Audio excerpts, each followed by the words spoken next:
Hi, my name is Caleb, and I grew up in an orphanage. This isn't some dramatic sob story, or a script from a movie, just the truth. A truth I carried with me for so long that it etched itself into my bones. I don't expect anyone to understand what that feels like. But maybe if I tell it all, someone out there will stop thinking that kids like me are just broken from birth. We're not. We just came into the world already carrying more than we should have. I was left at a hospital when I was 4 years old. I still remember the green tiles on the wall and the smell of disinfectant. My mom, if you can call her that, held my hand tightly for a few seconds. Then let go. She told me she'd be back after she sorted some things out. She never came back. I waited. I waited until the nurses stopped telling me to cheer up. I waited until one day a man in a suit showed up, asked me my name, and said I was being transferred. That was the first time I heard the word, ward of the state. They placed me in a government orphanage in a town that nobody visits unless they are lost. The building was old, probably built after some war, with creaking floors and windows that whined when the wind pushed against them. There were bars on the lower windows, not to keep people out, but to keep us in. The first thing I learned there was not to cry. Crying didn't do anything except make you a target. We were 62 kids jammed into a space built for maybe half that number. Some of the older ones had been there since they were babies. Some had already been in juvenile detention. A few never spoke at all. You learned fast how to fight for a spot in the lunch line, how to hide your socks so they wouldn't get stolen, how to read the moods of the adults who watched over us. Some were kind, most were cold, and one or two were dangerous in ways I didn't understand until much later. My world was beds lined up in rows, a cafeteria that served the same grey food on plastic trays, and rules that changed depending on who was on duty. We had school, technically. A small room in the back with peeling posters and a woman named Miss Fenny who taught us the alphabet and how to count coins, but didn't care if we cursed or fell asleep mid-lesson. I remember one boy, Jamil, who got caught stealing a candy bar from the supply closet. They made him clean toilets with a toothbrush for a week. We were 7. I kept my head down. That was the only rule I followed religiously. Don't stand out. Don't get noticed. Don't make noise. I became an expert at blending in, at making myself invisible. It worked, most of the time. When I turned 10, I started writing in a notebook I stole from the school cart. I hid it behind a loose floorboard near my bed. I didn't know why I wrote. I didn't think anyone would ever read it. But it helped. It gave me something to hold on to, a secret world where I could tell the truth, where I wasn't just a number on a file. There were a few moments, very few, where I felt something like joy. When someone smuggled in a radio and we all sat huddled under the covers listening to music. When a new kid arrived and still had hope in his eyes, reminding me what I used to look like. When Miss Fenny gave me a book to take, just for the weekend, and I read it 3 times before Monday. But those moments were rare, and they never lasted. When I was 12, I met Nico. He was new, skinny, angry, and full of questions. At first, I didn't talk to him. But he had this way of ignoring your silence until you gave in. He became my first real friend. We built our own little universe in that place, code words, secret knock signals, games we played under the covers with flashlights. We dreamed about running away together, about what the world looked like beyond the rusted gates. And then, one day, Nico was gone. Just like that. Adopted by some couple from another city. He didn't get to say goodbye. I came back from cleaning the hallway one afternoon and his bed was empty. No note. No message. Just absence. I was used to people leaving. But his disappearance carved something deeper out of me. It taught me never to get too close. Years blurred after that. I grew taller, more guarded. I started lifting weights with a few of the older kids in the small gym out back. I shaved my head. Got into a few fights. Nothing serious. Just enough to make people think twice. By the time I was 15, I knew how to fix broken light switches, unclog toilets, and lie convincingly to adults. I had no dreams. Just one goal, make it to 18. That day came like a prison release. They called me into the office, handed me a black garbage bag with my things, and said, "Good luck." I remember standing on the sidewalk outside the orphanage, staring at the road like it was supposed to tell me where to go. I had $67, a laminated ID, and no idea how to exist. I bounced through shelters, slept in stairwells, took jobs nobody wanted, cleaning vomit in a bar bathroom, delivering flyers door to door for 12 hours a day, washing dishes in a hotel where the chef threw knives when he was drunk. But it was better than the home. At least I could walk away. Eventually, I found a cheap room in a shared house full of strangers who didn't ask questions. It smelled like weed and mildew. And my window didn't close properly, but it was mine. I worked night shifts stocking shelves in a supermarket. I stopped writing. I stopped talking unless I had to. Survival mode never turned off. Not even in my sleep. One night, I came home and found an envelope slipped under my door. No name. Just a return address. Inside was a letter. 2 sentences, heard you were out. I'm around. And a phone number.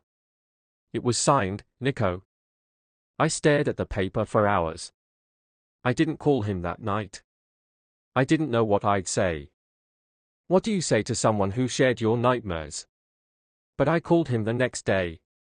We met up in the city. He looked different, beard, tattoos, confidence I didn't recognize. But his eyes were the same. We spent hours walking, catching up. He'd been through his own hell, abuse in the adoptive home, foster care, juvie, rehab. But he was clean now. Working as a mechanic. Living small, but stable. He said something that stuck with me. We survived, bro. That's something. Most don't. We stayed in touch after that. Not every day. But enough. He became the one person I could message when things got dark. And I needed that more than I liked to admit. Things didn't get easier. I lost jobs, found new ones. Got close to people, then pushed them away. Had nights where I drank too much just to feel warm. But somewhere along the line, I picked up a pen again. Started writing pieces of my story. Not for anyone. Just for me. And now, years later, I'm here. Telling it. Writing it down like I once did as a scared 10-year-old. Under a flickering hallway light. This is my story. It isn't finished yet. But it's mine. And maybe, if you're listening, if you made it this far, maybe it's yours too. After reconnecting with Nico, something in me started to shift. It was subtle at first, barely noticeable. Like when you begin to breathe a little deeper. Without realizing you'd been holding your breath for years. I was still broke, still hustling from job to job, but I felt less alone. And that made the weight a little easier to carry. One evening, Nico texted me. You ever think about telling our story? I stared at the screen. What story? I wrote back. The one we never got to say out loud. That thought stayed with me. At the time, I was cleaning offices at night. Riding the subway with my hoodie pulled low. Trying to avoid eye contact with the world. But I started bringing a little notebook again. Between shifts, on my breaks, I wrote. Just memories. Moments. Things that never left me. Like how I used to lie awake listening to the other kids cry at night. Or how the staff sometimes forgot to give us dinner. Or how one boy named Malik used to sing to himself when he was scared. And that song still plays in my head when I'm walking through quiet streets. Writing helped. Not like a miracle. but like a small crack in the wall I'd built around myself. Then something unexpected happened. I met someone. Her name was Riley. She worked the front desk at one of the buildings I cleaned. She always smiled when I came through, even when I was sweaty and exhausted. At first, I thought she was just being polite. But then she started asking questions. Real ones. You always this quiet?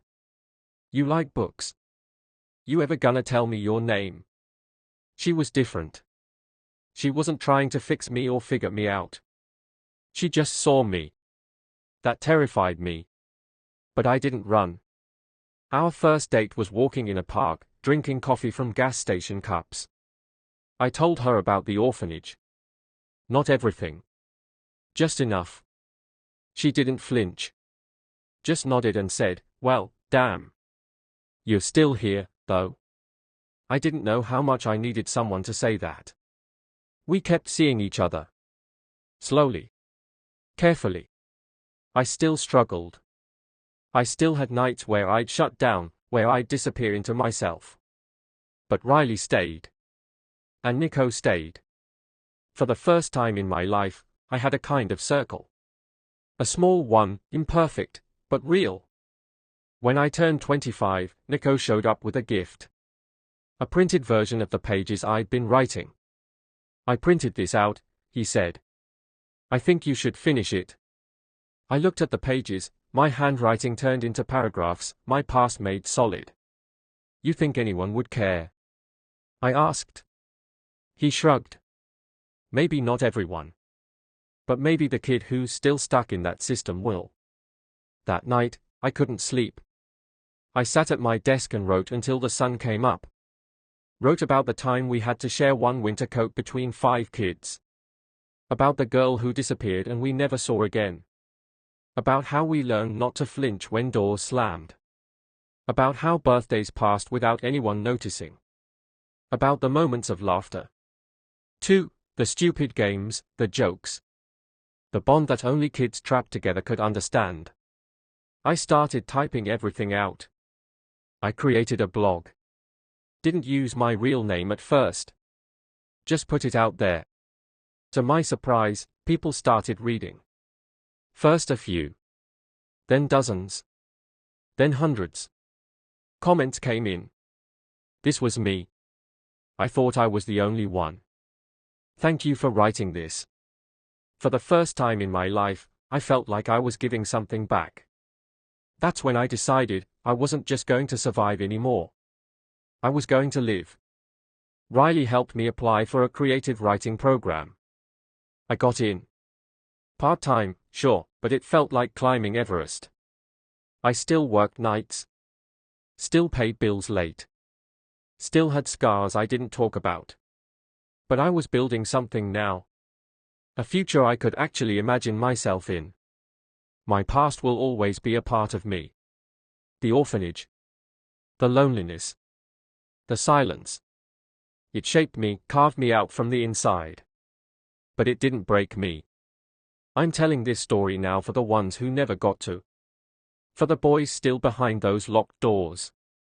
For the kids who never had a bed to call their own. For Nico. For Riley. For me. Because I'm still here. And this time, I'm not invisible. I started getting emails. Some from kids still in the system, some from adults who'd made it out. Some wrote pages. Others just one line, asterisk, me too. Asterisk. Every time I read one, I felt the same tightness in my chest. Like my ribs were trying to collapse inward around something that had been buried too long. I tried to respond to everyone. Even if it was just a few words, asterisk, you're not alone. Asterisk. Because that was the thing. Loneliness, real, bone-deep loneliness, was the quiet killer in all of this. It crept in during the silent nights. During birthdays spent sitting in empty rooms. During holidays where no one came to visit. That was what stayed with you, years later. Not the bad food or the broken heaters. The emptiness. Sometimes I think about that little version of me. 7 years old, curled up in a bed too small, with a blanket too thin, trying to be invisible. I want to go back in time and tell him, *hold on. Just a little longer. *. When I started school again, even part-time, I felt like an imposter. Like everyone around me had some map I didn't. They talked about books I'd never read, used words I didn't know. I sat in the back, scribbled in my notebook, and kept my mouth shut. But slowly, I started speaking up. One professor, Dr. Kwon, pulled me aside after class. "You write like someone who's lived 3 lives," she said. "You ever think about publishing?" I laughed in her face. "I don't even have a real last name." She didn't laugh. "Caleb, stories like yours matter. Don't downplay that." That night, I went home and looked at my draft again. I'd written maybe 60,000 words by then. It was messy, unfiltered, full of raw pain and fragments. But it was mine. All of it. I kept writing. Meanwhile, life didn't stop. Riley got a better job offer in another city. We talked about it for weeks. I didn't want to be the reason. She stayed in a place that felt too small for her dreams.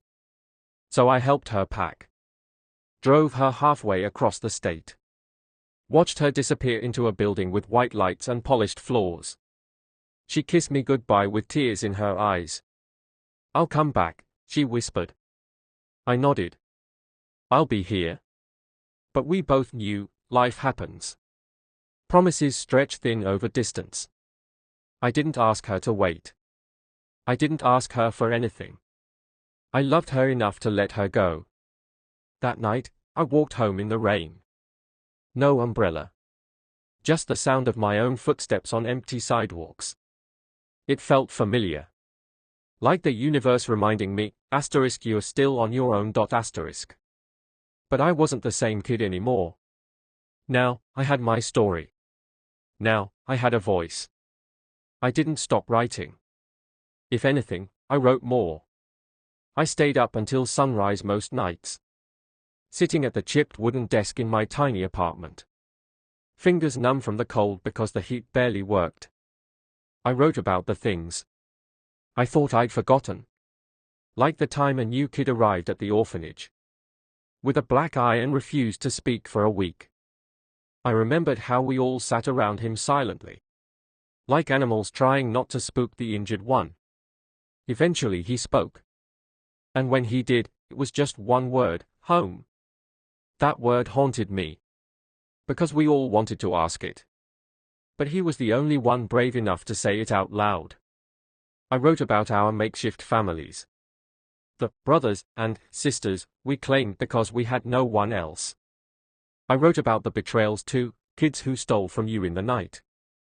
Who told staff what you did just to get a little less punishment for themselves. Survival wasn't always noble. Sometimes it made you cruel. But still, there were moments of grace. I wrote about a staff member named Mrs. Redmond. Who once smuggled in cupcakes on someone's birthday. She got caught. Almost lost her job. But she told us, "I'd do it again. You kids deserve to know you matter." She was gone 2 weeks later. There was a kind of quiet rage that grew inside you in places like that. Rage that no one ever came. Rage that the world kept spinning while we sat behind peeling walls and broken locks. Rage that if we disappeared, no one would even ask. But in that rage, I also found purpose. I started thinking, what if this story becomes more than a blog? What if it becomes a book? A real one? Something permanent? I didn't know the first thing about publishing. But I knew how to keep going. So I finished the draft. 120,000 words. I printed it out at a 24-hour copy shop and held the pages in my hands. Like they were something sacred. All that pain, all that survival, it was real now. It had weight. I sent the manuscript to 5 small publishers. 3 didn't reply. 1 said, "Too dark for market."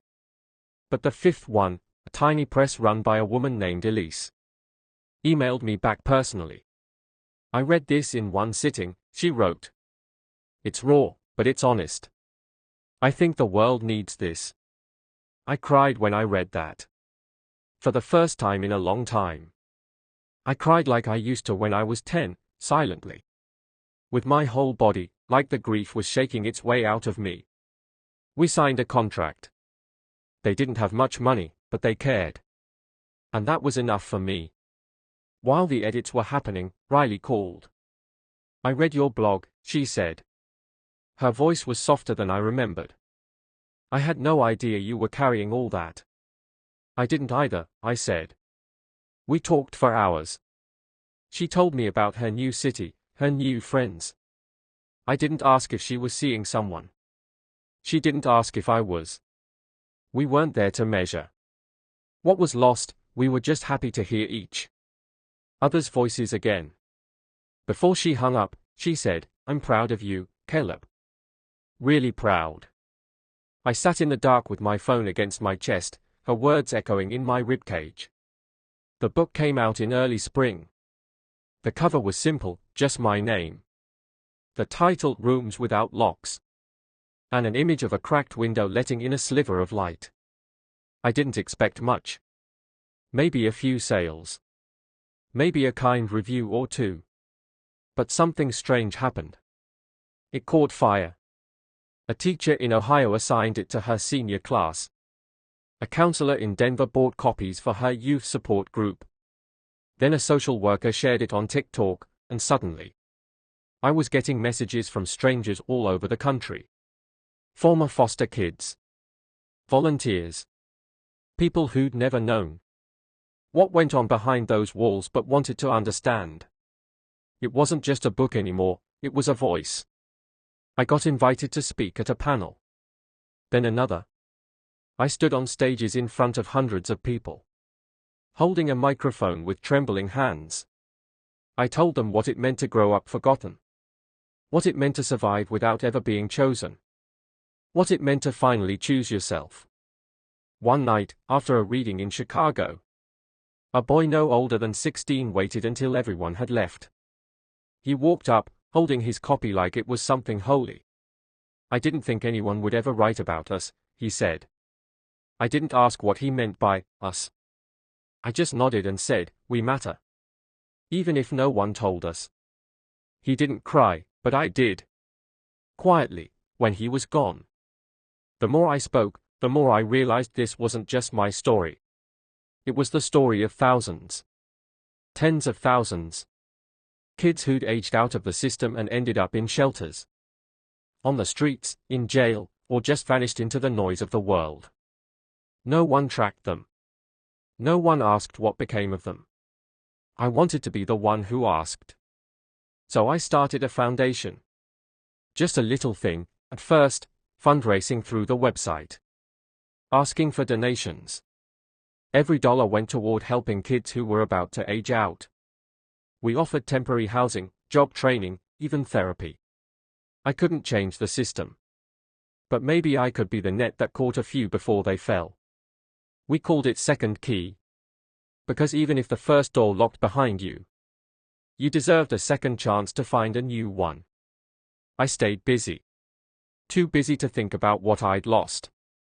Or maybe I was just avoiding it. Then, one day, I got a letter. An actual letter.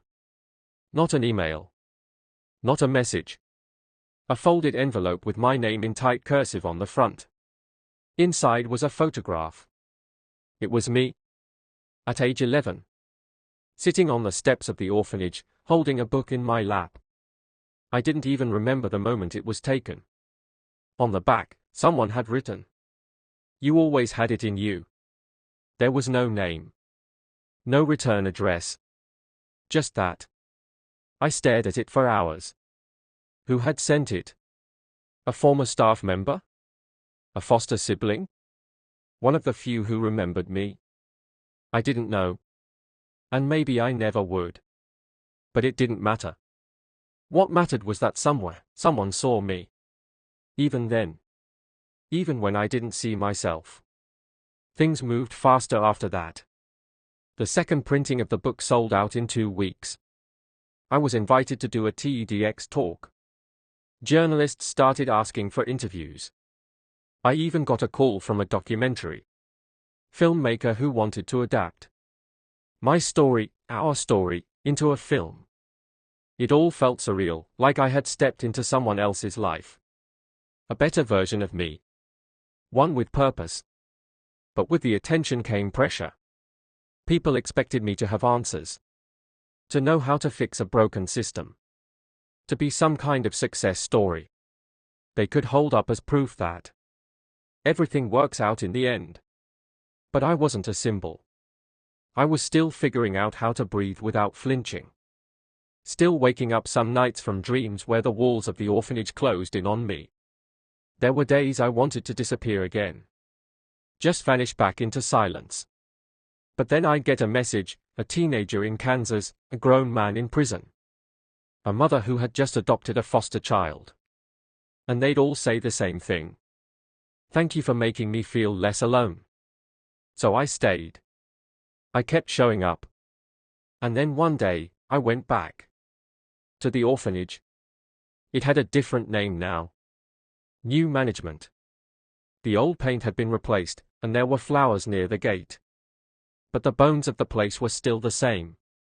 I stood outside for a long time, afraid to go in. Finally, I knocked. A young staff member answered the door. She looked barely older than I had been when I left. Can I help you? She asked. I used to live here, I said. She blinked, then stepped aside. Come in.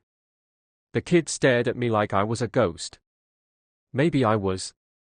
I sat down with a few of them in the common room and told them who I was. What I had done. What I had survived. You're famous? One of them asked. Not really, I said. Just loud. They laughed. It was a real laugh. Not the bitter kind I'd grown up with. Before I left, one of the kids slipped me a piece of paper. On it, in crooked handwriting, was a single sentence. One day, I want to tell my story too. I still carry it in my wallet. Because that's the point, isn't it? Not to be the only one who made it out. But to hold the door open behind you. The next few years passed in a blur of work. Travel, speaking engagements. And writing. I published a second book, this time. A collection of real stories from others who had grown up in the system. I didn't change their names. I asked for permission, of course. And every one of them said the same thing, tell it. Just like it was. It was raw. Some of the stories were brutal. One boy had spent 5 years in 10 different homes. One girl had been locked in a closet by her foster parents. Another had run away at 13 and survived on the streets. Until she was 17. And still, in every story, there was this tiny ember of hope. Sometimes buried deep. Sometimes almost gone. But always there. That book changed more than I expected. Schools picked it up. Non-profits used it for training. Even a few politicians called. They wanted to know what they could do. I didn't have all the answers. But I told them to start with listening. Really listening. Meanwhile, Second Key grew. We expanded to 5 cities. Then 10. We opened a transitional housing center in Atlanta. Named after a boy who didn't make it, Marcus's Place. He had written to me once. Just once, and said he was trying to get clean. We were too late to help him. But his name was now on a wall where kids came to sleep without fear. Sometimes I'd walk through those halls at night, listening to the quiet. The kind of quiet that means safety. Not the silence of fear or abandonment, but peace. That's when I felt closest to who I used to be. To that 11-year-old boy sitting on cold steps. Clutching a book, wondering if the world would ever see him. Now they did. But I never let myself forget that for every Caleb who got out, there were hundreds who didn't. Kids lost in the cracks. Names forgotten, voices never heard. They weren't just statistics. They were people. Some of them were my friends. My brothers and sisters in survival. So I wrote them letters. Not for them, they were already gone. For the world. I published a piece called The Names We Don't Say. It wasn't a book, just an article. But it went viral. It listed first names and ages. No details. Just James, 13. Riley, 9. Anthony, 17. Maya, 12. And on and on. A wall of names. No stories. Just silence. The silence they'd been given. It hurt people. It made them uncomfortable. That was the point. I got hate mail. I got praise. But most importantly, I got action. Donations poured in. Volunteers showed up. Second Key had to open 2 new offices just to handle the response. Still, for all the noise, I stayed the same inside. That part of me, that orphanage boy, never left. He still flinched at loud voices. He still didn't trust closed doors. He still whispered, "You don't belong," in the back of my head. But now, I had a voice louder than his. And I used it. By the time I turned 30, I'd spoken in 20 countries. I'd stood in rooms filled with lawmakers, educators, survivors, and skeptics. I'd answered the same question. 100 different ways, how did you survive? And the truth was always the same. I didn't survive alone. There were people. Just a few. Scattered across the years. Like stars in a black sky. Ms. Parker with her quiet patience. Malik, my bunkmate, who once gave me the last piece of bread from his dinner tray. The old librarian who never asked why. I spent hours there and never checked out a book. Each of them saved me in some way, even if they never knew it. So when people called me a self-made man, I always corrected them. No one makes it alone. In private, I was still healing. Still learning how to be loved. I had a partner now, someone who knew everything. Who read my books before anyone else. Who understood when I shut down or disappeared for a few days. They never tried to fix me. Just stayed. That, more than anything, helped me believe I was worth staying for. Then came the hardest letter of all. A boy named Elijah, 14, from Ohio. He wrote, "I read your story. I don't want to be here anymore. I don't think I'll ever be okay. But your book made me wait one more day. I'm writing this on that day. I don't know about tomorrow." I flew out to meet him. We sat in a park, just the two of us, and I told him everything I could in an hour. How pain is a tunnel, not a prison. How some days will suck and some will surprise you. How I still have bad days too. But mostly, I just told him that I saw him. That he mattered. He cried. I cried. I told him that even if he couldn't see it now, he had a future. That was 3 years ago. Last week, I got a letter in the mail. It said, "Dear Caleb, today I got accepted into college. I'm going to study social work. I want to help kids like me. Like you. Like us. Thank you for helping me see tomorrow." I framed it. Right next to the photo of me at age 7. Wearing a too big t-shirt and sitting on a broken step. Looking like the world had already given up on me. They sit side by side now. Then and now. Proof that stories save lives. Mine did. And now, so does his. So I kept going. There was no finish line in this kind of work. No final speech, no triumphant end. There were just days. Days full of people trying, failing, surviving, healing. Some days I felt like I was making a difference. Other days, like I was screaming into the void. But I kept showing up. Because someone needed to. We started a podcast, The Silent Ones. Speak. It featured real voices of former foster kids, system survivors, and the people trying to change things from within. I hosted the first few episodes, but eventually passed the mic to others. Their stories mattered more than mine. Mine had opened the door. Theirs would fill the room. I also went back to school, slowly, part-time. I wanted to understand the policy side of things better. I wanted to speak their language, the officials, the legislators. The people who held the power to rewrite the rules. Knowledge had always been a weapon for me, and I sharpened it every chance I got. One morning, I got an unexpected call from a woman named Lorraine, one of the senior directors at Child and Family Services. She'd read my second book, the one with all the unfiltered stories. She didn't say much at first. Just silence, breathing, and then, "I failed some of those kids." She didn't mean it like a confession. She meant it like a truth that had lived in her chest for decades. "I want to fix it," she said. "I don't know if I can. But I want to try. Will you help me?" And so I did. We started working together on a pilot program, small, local. Focused on what kids actually needed instead of what the bureaucracy could afford.